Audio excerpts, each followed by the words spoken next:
জমে উঠেছে ঈদের কেনাকাটা, তার সঙ্গে চৈত্র সেলের ছাড়ের সুবর্ণ সুযোগ। দুটি মরশুম একসঙ্গে হওয়ায় কেনাকাটায় দারুণ ভিড়। ও হ্যাঁ, বলতেই ভুলে গেছিলাম, সঙ্গে রয়েছে মায়েদের লক্ষ্মীর ভাণ্ডার। এ মাস থেকেই হাতে গরম 500 টাকা থেকে একদম 1000 টাকা। কেনাকাটায় তো একটু বাড়তি সুযোগ ও সুবিধা হয়েছে বইকি।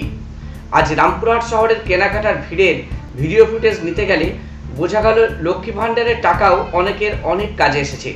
ক্যামেরার সামনে কেউ মুখে না বললেও অফ ক্যামেরায় জানিয়েছেন 500 টাকা থেকে 1000 টাকায় বাড়তি সুবিধা হয়েছে। কেউ কেউ টাকা ব্যাংক থেকে তুলেছে, কেউ আবার বলছেন এখন ব্যাংকের অ্যাকাউন্ট চেক করা হয়নি। শহরে কাপড় কিনতে আসা এক পরিবার জানান লক্ষ্মী ভাণ্ডারের 1000 টাকা তাদের খুব কাজে এসেছে। এবার ওই টাকা দিয়ে তারা বেশি ওষুধ কিনতে পেরেছে।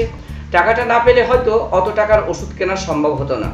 তার উপর আমাদের মতো গরিব মানুষের তো বেশ সুযোগ সুবিধা হয়েছে। চৈত্র সেল আর ঈদের পোশাক কেনাকাটায় রামপুরহাট শহরে এখন ভিড়ে ঠাসাঠাসি। বলতে গেলে ঈদের মরশুম আর চৈত্র সেলের পোশাক কেনাকাটা যেন সম্প্রীতির মেলবন্ধন। তার উপর উপরিপাওনা লক্ষ্মী ভাণ্ডারের 1000 টাকা একদম হাতে গরম।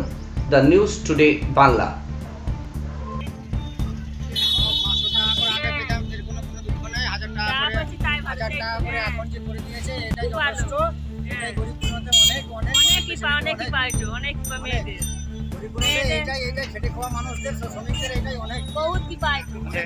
এতে কিছু কিনবেন?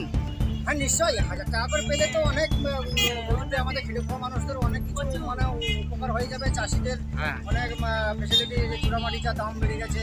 হ্যাঁ, এই এখন মাঠে কম কাটতে লেগে আপনার চুরামাটির কম এখন কম হচ্ছে না। অনেক বৃষ্টিতে অনেক নষ্ট হয়ে গেল। মেশিনে কাটাই আগে ভাড়া অনেক লাগছে। হ্যাঁ, ওই 1 বিঘা কমের কিছুটা সাহায্য হয়, মানে অনেক 1000 টাকা করে হয়ে। এবছর একসঙ্গে ঈদ এবং চৈত্র সেল, এই দুইয়ের মধ্যেই কেনাকাটাটা কেমন হচ্ছে তোমাদের? খুবই ভালো হচ্ছে, খুবই আনন্দের মধ্যে আমাদের কেনাকাটা কাটছে। যেরকমই আপনার চিন্তের বা যেরকমই আপনার দামে চাইছি সেরকমটাই পেয়ে যাচ্ছি। কোনো সমস্যা হচ্ছে না, দোকানদারদেরও কোনো সমস্যা হচ্ছে না দেখা যায়। আমাদেরও কেনাকাটা কোনো সমস্যা হচ্ছে না। খুব আনন্দের সহিত আমরা মার্কেটিং